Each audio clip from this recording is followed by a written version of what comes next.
a todas y a todos.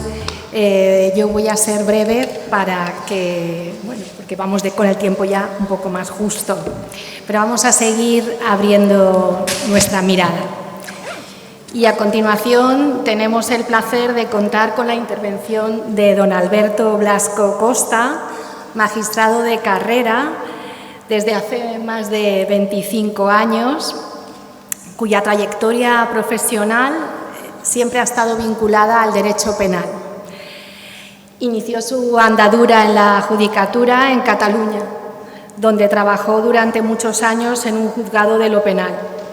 Más adelante, y ya en la Comunidad Valenciana, ejerció en un juzgado de instrucción y durante una larga etapa en un juzgado de ejecución penal, donde realmente es un verdadero especialista. Actualmente forma parte de la Audiencia Provincial de Valencia en su sección quinta.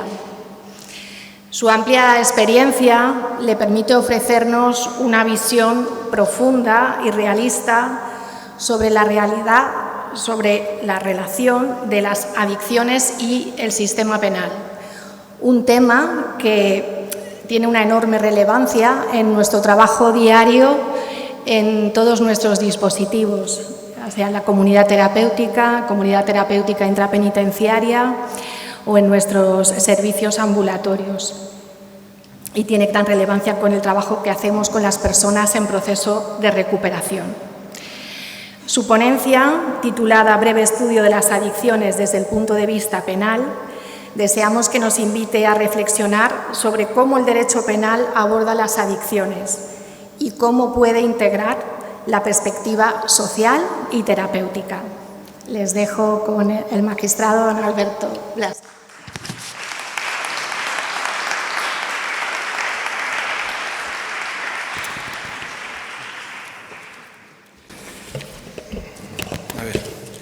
Muchas gracias por esta referencia a mi persona y sobre todo por la invitación que he recibido. Hablando del tema de las adicciones, no cabe duda que hablar del derecho penal es fundamental, porque todos sabemos que, por desgracia, las adicciones es fuente de delito.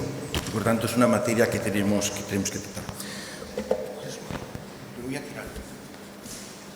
Una cuestión de principio para entrar. Dado que vamos mal de tiempo, yo creo que lo fundamental es mantener un diálogo.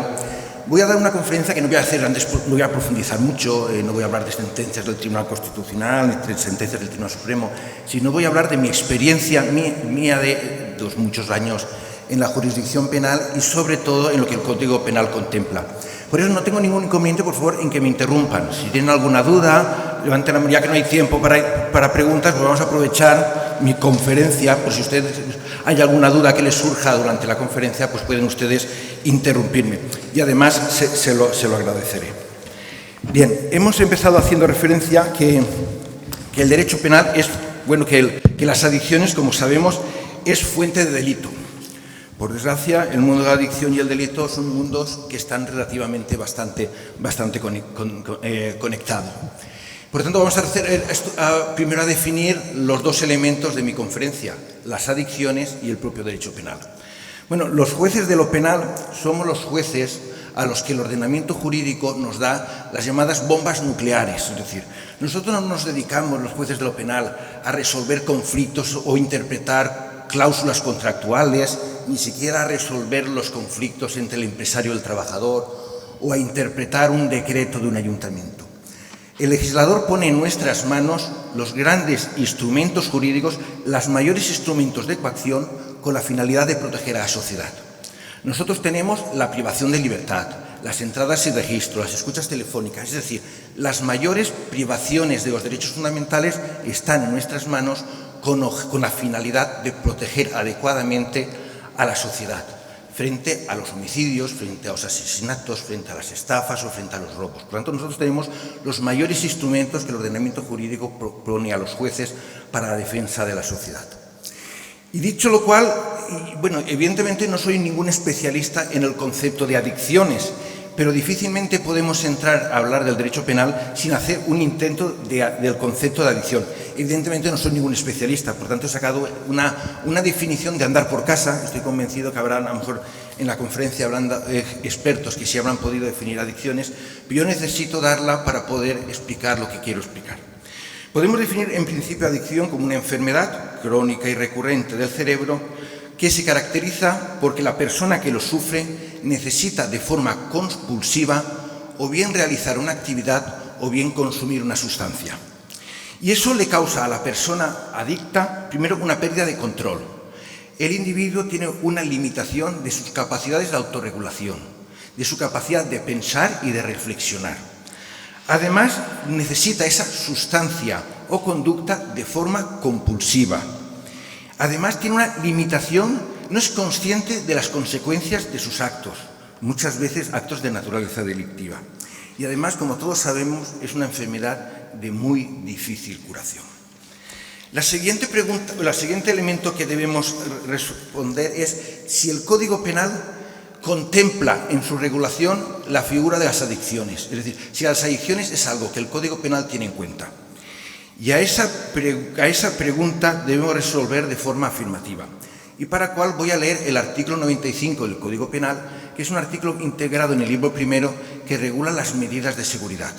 Y viene a decir que las medidas de seguridad se aplican a las personas que cometen un hecho delictivo, obviamente estamos hablando de hecho penal, y que además se desprende que del hecho y las circunstancias personales del sujeto pueda deducirse un pronóstico de comportamiento futuro que revele la probabilidad de comisión de nuevos delitos. Creo que en esta definición que he hecho, esta referencia que he hecho al artículo 95, podemos encontrar a la figura del adicto. Es una persona que por sus características sabemos que va a volver a delinquir. Y el Código Penal a las personas que es aplicable este precepto, en vez de ponerles penas, les pone medidas de seguridad. Y entre las medidas de seguridad que contempla el ordenamiento jurídico tenemos, por ejemplo, el internamiento en un centro psiquiátrico. Obviamente está pasando, por ejemplo, a los psicópatas o a los grandes enfermos mentales. O en un centro de deshabituación. Obviamente está hablando de drogadictos. O en centros de educación especial, que está hablando de otros tipos de adicciones. Bueno, sabemos que existen muchos tipos de adicciones. Yo a lo largo de la conferencia me voy a referir, si me da tiempo a todos, a 3 adicciones fundamentales. Primero, obviamente, las drogas. Es la reina de las adicciones desde el punto de vista penal. Pero también quiero referirme a la adicción al sexo y a la ludopatía, como 2 adicciones de las que quiero tratar. Entrando primeramente en la adicción, a la drogadicción, creo que podemos perfectamente concluir que la drogadicción es fuente de delito. ¿Qué delitos acompaña la drogadicción o el mundo de las drogas? Obviamente, en primer lugar, delitos contra el patrimonio. Haciendo una clasificación de la gente que comete delitos contra el patrimonio, lo que podemos definir ladrones, yo haría, sin ser una clasificación tampoco muy técnica, al ladrón profesional. ¿Quién es el ladrón profesional? Es el ladrón que tiene como oficio el robar. Miren, ahora ya en los DNIs no aparecen, pero yo recuerdo que cuando era joven, en los documentos nacionales de identidad había un apartado que ponía profesión, y decía agricultor, funcionario. Bueno, me estoy refiriendo a aquellas personas que si hoy en el DNI pusiesen la profesión, pondrían ladrón. Es decir, esas personas que se dedican como actividad a robar. Y quiero destacarlo porque luego haremos referencia a ese tipo de personas. Luego respecto del ladrón, existen también muchas clasificaciones. Está el ladrón especialista en robar en el Corte Inglés, como digo yo, que es aquellos que tienen el don de robar donde las cámaras del Corte Inglés no los ven. Luego están otros tipos de ladrones, como de Mercadona, que son aquellas personas que son capaces de esconderse las cosas sin que se les note. Pero bueno, además del ladrón profesional, tenemos también al ladrón por necesidad. Aquella persona que roba por una determinada necesidad, porque no tiene otra alternativa. Este tipo de ladrón es el que podemos hablar del drogadicto. ¿Por qué? Porque el drogadicto necesita compulsivamente consumir la sustancia estupefaciente. Y por tanto, para consumir, necesita comprarla. La sustancia es cara y hay que comprarla. Y esa persona, en primer lugar, acude al patrimonio propio. Pero cuando el patrimonio propio se agota o el patrimonio propio no existe, acude al patrimonio ajeno. Y entonces nos encontramos los delitos contra el patrimonio por parte de los drogadictos, porque necesitan consumir la sustancia estupefaciente. Pero además del patrimonio propio y el patrimonio ajeno, también tenemos el patrimonio familiar. Muchas veces el drogadicto acude a la familia para que le proporcione la droga. En un primer momento la familia puede colaborar con el enfermo, pero llega un momento que le dice: aquí no podemos seguir proporcionándote siempre la sustancia estupefaciente. Y en esos casos el delito que se comete ya no es un delito contra el patrimonio, es el delito de violencia doméstica. Recuérdense que cuando he definido la enfermedad de adicción, he hecho referencia a que es una persona que pierde la capacidad de autocontrolarse y pierde la capacidad de ser consciente de lo que está haciendo. No se pueden ustedes imaginar los delitos de violencia doméstica que acompañan la drogadicción. Miren, cuando estaba preparando estas conferencias, conocimos un caso de un padre que había ido a la policía solicitando que metieran en prisión a su hijo, por la sencilla razón de que estaba atemorizado de las amenazas y agresiones de su hijo. Esas son situaciones absolutamente terribles. Yo que tengo 3 hijos, pensar que un padre va a pedir que su hijo lo metan en prisión, pues hombre, no es que sea muy habitual, pero cada vez nos encontramos con casos donde los padres se encuentran atemorizados por el comportamiento agresivo de sus hijos, consecuencia de la drogadicción. Miren, yo, como bien ha dicho la introductora, me encuentro en la sección 5ª de la Audiencia Provincial de Valencia. Esa sección conocemos los recursos de apelación contra las decisiones de los jueces de menores de Valencia. Los jueces de menores de Valencia conocen los delitos cometidos por los mayores de 14 años y menores de 18 años. Pues no se pueden ustedes imaginar la cantidad de actos de violencia que se produce en las familias por parte de los adolescentes. Es cierto que los adolescentes tienen su mundo distinto, sus problemas personales, pero la drogadicción, las drogas, también forma parte del problema de los adolescentes. Y ante eso, ¿cuál es la primera solución que tiene la justicia ante estos problemas de violencia? Miren, nosotros los jueces tenemos lo que se llaman las medidas cautelares que podemos adoptar de forma inmediata para proteger a una víctima. Ustedes habrán oído hablar de las 2 medidas cautelares más conocidas. Uno es las órdenes de alejamiento y las otras son las prisiones provisionales. Bien, en este tipo de delitos las órdenes de alejamiento no producen ningún efecto, por la sencilla razón de que el drogadicto le importa un pito que el juez le prohíba acercarse a su familia o ir a un lugar. Su cabeza no lo entiende y sigue yendo y sigue molestando a la familia y sigue cometiendo sus actos violentos. La solución que aplicamos en estos casos es la prisión provisional. Separar al individuo del lugar donde está ejerciendo violencia con la finalidad de proteger a la familia. Cuando se trata de un menor nos encontramos en la misma solución. Obviamente no podemos acordar la orden de alejamiento, a un menor no lo podemos echar de casa ni tampoco podemos meter en prisión, pero sí que se acuerda el internamiento en un centro adecuado. Les puedo asegurar que la mayoría de internamientos que adoptan los juzgados de menores tienen que ver con las drogas y los adolescentes en violencia doméstica. Pero muchas veces el drogadicto no es el hijo, el drogadicto también es el padre. ¿Y qué es lo que pasa cuando el drogadicto es el padre? No está en condiciones de atender adecuadamente a sus hijos. En esos casos, el Código Penal contiene un artículo que creo que es el 227, creo que es el 226, que castiga al que dejare de cumplir los deberes legales inherentes a la patria potestad, guarda o tutela. Lo cierto es que este artículo, este delito, no lo solemos aplicar. Más bien, la solución a los problemas de cuando es el padre quien no atiende a los hijos es una solución civil o es una solución social.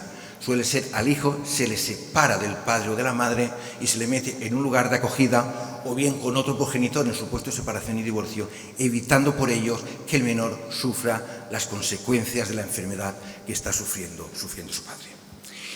Pero el delito, hay un último delito que también suele ser muy habitual por parte de los drogadictos, que es el delito de tráfico de drogas. Obviamente, una forma de conseguir la sustancia estupefaciente es participar en el mundo de la venta y es una forma también de obtener dinero u obtener droga con el efecto de consumir. Y entrando en el delito del tráfico de sustancias estupefacientes, quiero destacar fundamentalmente que este tipo de delito es un problema absolutamente internacional. No se pueden ustedes imaginar la gran cantidad que en Valencia tenemos al final juzgamos a organizaciones criminales destinados al tráfico de drogas. ¿Por qué? porque el tráfico de drogas requiere una inversión extraordinaria. Ténganse en cuenta que en Europa no existe droga. Últimamente estamos encontrando gente que se dedica a cultivar hachís o marihuana y los pilla la Guardia Civil con sus drones. Pero la droga viene de América, de Asia o de África. Por tanto, en primer lugar, hay que ir a lugares de origen a conseguir la droga. Posteriormente hay que transportarla. Posteriormente hay que introducirla dentro de Europa. Siendo una sustancia ilegal, no es fácil de introducir. Por lo tanto, hay que utilizar técnicas muy sofisticadas para vencer a la policía y meter la droga. Luego hay que transformarla y almacenarla. La droga no viene y se puede utilizar. La droga o bien se tiene que transformar. Hay droga sintética que hay que mezclar. En general, la droga requiere un proceso de elaboración y, por tanto, requiere unos lugares donde se tenga la posibilidad de transformar. Y posteriormente hay que vender esa droga. Pero después de vender esa droga, tenemos un dinero muy lucrativo, porque la droga produce un dinero muy lucrativo, pero es un dinero sucio, es un dinero ilegal. Por tanto, hay que legalizar ese dinero y hay que blanquearlo. Y así nos encontramos delito de tráfico de sustancia estupefaciente. Nos encontramos delitos de organización criminal, porque se trata de grandes organizaciones importantes que requieren mucha gente y mucha inversión. Tenemos, por último, el delito de blanqueo de capitales. Y junto al delito de blanqueo de capitales solemos tener el delito también de tenencia ilícita de armas, o solemos acompañar el delito de falsedad documental. Por tanto, las organizaciones criminales es una fuente importante de delito, como pueden ustedes encontrar. Pero también es una importante fuente de corrupción. Miren, voy a contarles un caso hablando de corrupción, es decir, obviamente manejan mucho dinero y los funcionarios somos fácilmente corrompibles. Y algunas veces a las mafias de la droga les interesa corromper a los funcionarios. Y voy a contarles un supuesto que yo tuve la suerte o la desgracia de instruir en primer destino cuando estaba en Cataluña. En aquel momento detuvimos o incautamos la mayor cantidad de droga que hasta ese momento se había incautado en Cataluña. Me estoy refiriendo que se trataba de una organización criminal muy importante y considerable. Y era una organización criminal que operaba por medio de yates. Llevaba yates por el Mediterráneo, se acercaba a África, la cargaba de droga y distribuía la droga por el Mediterráneo. ¿Y cómo lograba distribuir la droga? Pues había comprado a un general de la Guardia Civil. ¿Y cuál era la labor del general de la Guardia Civil? Muy fácil. El yate iba a llegar a Málaga. El general de la Guardia Civil cogía el teléfono y llamaba al destacamento de Málaga de la Guardia Civil. Y les decía, oye, ahí van a ir unos amigos míos, trátelos con el respeto que se merece. Y cuando llegaban los delincuentes con la droga, la Guardia Civil estaba firmes a su disposición. Y así iban recorriendo el arco mediterráneo y el general lo que hacía era llamar a los distintos destacamentos de la Guardia Civil para conseguir la protección de la Guardia Civil frente a los delincuentes. Pero bueno, llegó mi partido judicial y ahí lo pillamos. Cometió un error, un craso error. Llamó al destacamento correspondiente de la Guardia Civil, pero se le olvidó llamar al destacamento de submarinistas de la Guardia Civil. Y en ese territorio pues había unos submarinistas que el día que el yate llegó a puerto habían ido a hacer prácticas al mar. Y cuando llegaron de hacer prácticas en el mar, vieron el barco, se asomaron por las ventanas y lo vieron lleno de droga. Y ahí pudimos incautar a toda la organización. Pero quería hacer referencia con este ejemplo al poder corruptivo que tienen estas mafias, que necesitan introducir la droga y venderla. Hablando de introducir la droga en Europa, no puedo dejar de hablarles del puerto de Valencia y mi trabajo. Como saben ustedes, el puerto de Valencia es muy grande, extraordinariamente grande. Se dice, obviamente yo creo que no es un estudio científico, pero sí que se dice que la mayor entrada de droga en Europa se produce por el puerto de Valencia. Cada 2 o 3 años solemos tener una detención de una organización criminal que ha entrado por el puerto de Valencia. Y la cantidad de droga que se coge en Valencia es mínima para la cantidad de droga que entren. Les voy a poner, miren, cuando ustedes van a un aeropuerto, lo primero que hacen es pasar por un escáner. Les controlan. Bueno, El puerto de Valencia también tiene un escáner para los contenedores. Sin embargo, es tal la cantidad de contenedores que tiene el puerto de Valencia que el porcentaje de contenedores que pasan por el escáner es tan mínimo que los delincuentes tienen la absoluta seguridad de que no van a poder encontrar la droga cuando lo pasan por los contenedores y llegan a Valencia. Y por tanto, el uso de Valencia para acceder a la droga es absolutamente terrible. Pero es que a lo más los delincuentes tienen mucha imaginación. Yo llegué a tener un procedimiento donde la droga no venía en contenedores. La droga iba atornillada a los cascos del buque. En origen había metido el buque la droga por debajo del buque, la habían atornillado al casco, y llegaron a Valencia y los habían desatornillado. La capacidad imaginativa de estas bandas delictivas es, como se pueden ustedes imaginar, absolutamente tremenda. Bien, una vez analizado a los delitos, no sé el tiempo que lleva, ya me irás cortando tú porque no me he dado cuenta cuándo he empezado, pero yo tengo para mucho. Pero bueno, ¿cuánto? 5 o 10. Vale, perfecto. Vamos a ver lo que damos. Además de los delitos que acompaña el mundo de la droga, el Código Penal tiene importantes soluciones. ¿Por qué? Porque el Código Penal es consciente de que la drogadicción es una enfermedad. Y como vamos a ver, vamos a entrar a las soluciones o a los medios que tiene el propio Código Penal para aliviar el mundo de la delincuencia relacionado con el tráfico de drogas. Voy a hacer un poco de doctrina penal, pero muy poquita. Nosotros, los jueces, para acordar el ingreso en prisión de una persona o para condenarlo como autor de un delito, analizamos dos aspectos, lo que denominamos el juicio de la antijuricidad y el juicio de la culpabilidad. ¿Qué es la antijuricidad? Es la contradicción del acto con el ordenamiento jurídico. El que hace un acto que el ordenamiento jurídico castiga está realizando el comportamiento antijurídico. Pero no solo lo importante es el comportamiento culpabilístico. No es lo mismo que coja una pistola y de forma voluntaria dispare a una persona y la mate, que estando en mi casa, que vivo en un quinto piso, limpiando el balcón, se caiga una maceta, le pega a uno la cabeza y lo mate.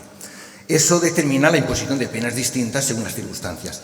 Eso también lo tiene el Código Penal en materia de drogadicción. ¿Cómo? En primer lugar, en lo que podemos llamar las circunstancias eximentes o atenuantes de responsabilidad criminal. Aquí estoy. El Código Penal contempla en el artículo 21 y artículo 20, pero no lo voy a leer porque si no ya perderé un minuto innecesariamente. El Código tiene en cuenta lo que se llama circunstancias eximentes de responsabilidad, que es a personas que cometen el hecho consecuencia de actuar por razones de la droga y por tanto les puede eximir la responsabilidad. O bien atenúa la responsabilidad. ¿Cuándo se aplica el eximente y el atenuante? Pues teniendo en cuenta a lo que hemos dicho, al juicio de la culpabilidad. Si una persona cuando realiza el hecho no es nada consciente de lo que está haciendo, podemos aplicar un eximente de culpabilidad. Y en caso que le apliquemos aún un eximente de culpabilidad, ya no se le impone una pena, se le impone una de esas medidas de seguridad que he hecho referencia al principio de mi conferencia. Pero lo cierto es que actualmente eximentes no solemos aplicar. Recuerden ustedes hace unos años, cuando también algo se ha referido el anterior conferenciante que ha hablado, hace unos años, en la época de los 80, donde teníamos el problema de la heroína. La heroína podía unos efectos en el cerebro tan devastadores que sí suponía una anulación absoluta de la voluntad. Hoy no, hoy creemos que siempre queda algún resquicio de voluntad y lo que solemos aplicar es atenuantes, reducciones de pena para que el delincuente que ha cometido el delito consecuencia de una enfermedad no esté tantos años en prisión. El segundo elemento que tenemos es la suspensión de la pena. He hecho referencia al principio que los jueces de lo penal tenemos lo que llamamos las bombas nucleares, es decir, los grandes instrumentos que el ordenamiento jurídico pone en nuestra disposición. Pero tenemos que utilizarlos con mesura, como dicen mis compañeros, no podemos. ¿Y qué quiere decir eso, mesura? Por ejemplo, nosotros metemos la prisión. Nosotros a una persona lo podemos meter en prisión. Pero ¿cuándo debemos meter a una persona en prisión? Pues cuando se trata de una persona que no puede vivir en sociedad. No basta que una persona haya cometido un delito, sino cuando es una persona que es un peligro social. Y siendo un peligro social, lo tenemos que coger y apartar y encerrar. Pero si una persona ha podido cometer un delito, pero no es un peligro social, no hay ninguna razón para aislarlo de la sociedad. Y eso es lo que nos proporciona la figura de la suspensión de la pena. El Código Penal permite a los jueces que, aunque una persona haya sido condenada a la pena de prisión, esa pena de prisión no la ejecutemos. Pero eso siempre que concurra una serie de requisitos. Primero, que la pena sea inferior a 2 años y segundo, que se trate de un delincuente primario o que haya cometido pocos delitos. Pues bien, el Código Penal, consciente de los problemas de la drogadicción, a la suspensión a los drogadictos los trata mejor. Les permite suspender la pena siempre que la pena de prisión sea inferior a 5 años y no tiene tanto en cuenta que ya haya cometido varios delitos. Pero además les impone a los drogadictos una condición, que se sometan a tratamiento de deshabituación. Miren, sabemos, creo que aquí en el proyecto Hombre sabemos las dificultades de la rehabilitación y cuando una persona ha caído en el mundo de la adicción. Pues es un magnífico instrumento para lograr la rehabilitación.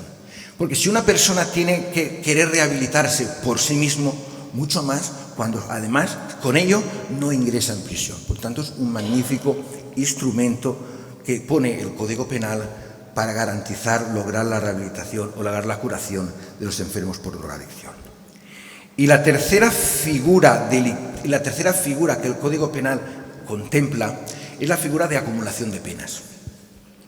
Al principio de mi conferencia he hablado de 2 tipos de ladrones. Los ladrones profesionales, como el del Corte Inglés o el de Mercadona, y los ladrones por necesidad. ¿Qué se diferencia un tipo de ladrón de otro? El ladrón profesional, que tiene la condición de ladrón en el DNI, es un ladrón que toda la vida comete delitos. Sin embargo, el drogadicto no es una persona que toda la vida comete delitos, es una persona que comete delitos mientras se encuentra afectado de su enfermedad. Pero antes o después logra salir de la misma. Por tanto, el Código Penal tiene que fomentar eso. ¿Por qué? Imagínense ustedes que hay una persona que ha caído en la drogadicción durante 1 año, que tampoco es un tiempo excesivo. 1 año tiene 52 semanas. Necesita conseguir droga durante 52 semanas. Y para conseguir droga durante 52 semanas ha estado robando durante esas 52 semanas. Vamos a suponer que la policía no es muy lista y solo la ha pillado 10 veces o 15. Bueno, el delito de robo con violencia viene penado en el Código Penal de 2 a 5 años. Si a una persona la han pillado 10 veces y le ponemos 2 años de prisión, se tendrá que pasar en prisión 20 años. Obviamente este señor no va a tener mucho interés en dejar la drogadicción porque el mundo que le espera en la cárcel tampoco es muy favorecedor, ¿verdad? Pues el Código Penal establece, el artículo 76, lo que se llama la acumulación de penas. El Código Penal establece unos límites de que una persona que ha cometido un delito puede estar en prisión. Pero eso no se aplica al profesional del delito que va toda la vida cometiendo, porque entre los requisitos que exige el artículo 76 es que ese delito haya sido cometido en un periodo de tiempo, que es lo que suele pasar a los drogadictos. Por tanto, esos drogadictos se benefician habitualmente de la figura de la acumulación de penas. La figura de acumulación de penas lo que viene a decir es que el límite es el triple de la pena mayor. Pues si una persona ha cometido el delito de robo con violencia y le han puesto 2 años de prisión, como máximo estará 6. O como máximo puede estar 9 si las penas son 3 años de prisión, pero no son los 15 o 20 años que en circunstancias normales le podrían caer. Bien, hemos visto por tanto el mundo de la drogadicción. No sé si como voy como esto, si me he dejado alguna circunstancia, yo creo que no, pero ya que me quedarán 5 minutos, 5, ¿verdad? Perfecto, para hablar de otra adicción, la adicción al sexo. Parece que no, yo imagino que los expertos lo sabrán, la adicción del sexo es una adicción que tiene unas consecuencias relativamente graves y más en una sociedad nuestra que las penas que están en delito contra la libertad sexual son muy elevadas. Entonces, voy a ponerles un ejemplo también que yo tuve la suerte de instruir para hacerles entender la trascendencia de la adicción al sexo. Cuando yo estaba en Cataluña, en ese sitio de juez de instrucción, empezaron a cometerse delitos de libertad sexual contra niñas que salían del colegio. Las chiquillas de 10, 12 años, cuando salían del colegio, una persona las cogía por detrás, les tapaba la boca y empezaba a desnudarla y a tocarles. Y cuando veía que alguien podía acercarse, empujaba a la niña y desaparecía. Y esa conducta empezó a repetirse de forma continuada y cada vez más continuada en los colegios a la salida de los mismos. No se pueden ustedes imaginar, yo creo que se pueden ustedes imaginar la situación de psicosis que esto ocasionó en el territorio. Las madres se encontraban con que no eran capaces de dejar a sus hijas de 10 o 12 años, que habitualmente iban por la calle, no se atrevían a dejar sola a las pobres. De esta instrucción recayó sobre la Guardia Civil. Y la Guardia Civil no tenía ningún indicio que permitía detener al autor de los hechos. ¿Por qué? Porque eran niñas muy pequeñas, niñas muy asustadas y niñas que no eran capaces de dar ningún dato objetivo a la policía. Y al final, ya la Guardia Civil, totalmente desesperada por esta circunstancia, me pidió permiso como juez de instrucción para autorizar acceder a los registros públicos a ver si podían encontrar algún delincuente de naturaleza sexual que hubiese salido recientemente de prisión y a ver si por ahí podían encontrar al autor. Obviamente les di autorización y a las pocas semanas dicen, ya lo tenemos. Digo, ¿qué es lo que tienen ustedes? Una de las chicas ha dicho que el agresor se subió o se acercó a un coche que tenía una pegatina amarilla. Y hemos visto que este señor, que le pusieron en libertad hace poco, pues tiene en el coche una pegatina amarilla. Yo dije, miren, agentes, muy poco me están ustedes proporcionando para acordar la detención de este señor. Ustedes, como yo decía, hay una compañera que cuando estaba en el juzgado penal, que venía todas las mañanas y me decía, Alberto, es culpable, es culpable. Yo decía, querida, para meter a alguien en prisión necesitamos dos requisitos. Primero, la convicción personal, que tú siempre la tienes. Segundo, las pruebas. Sin pruebas y con solo convicción personal no podemos meter a nadie en prisión. Pues esa misma reflexión le hice yo a la policía. Agentes, la pegatina es que es muy poco para acordar la detención de esta persona. Sigan ustedes investigando. Bueno, no se fueron muy convencidos, pero ya se fueron a seguir con su labor. Y a los 3 o 4 días o a la semana me vienen diciendo, hay una niña de 12 años que ha desaparecido y lleva 2 días desaparecida.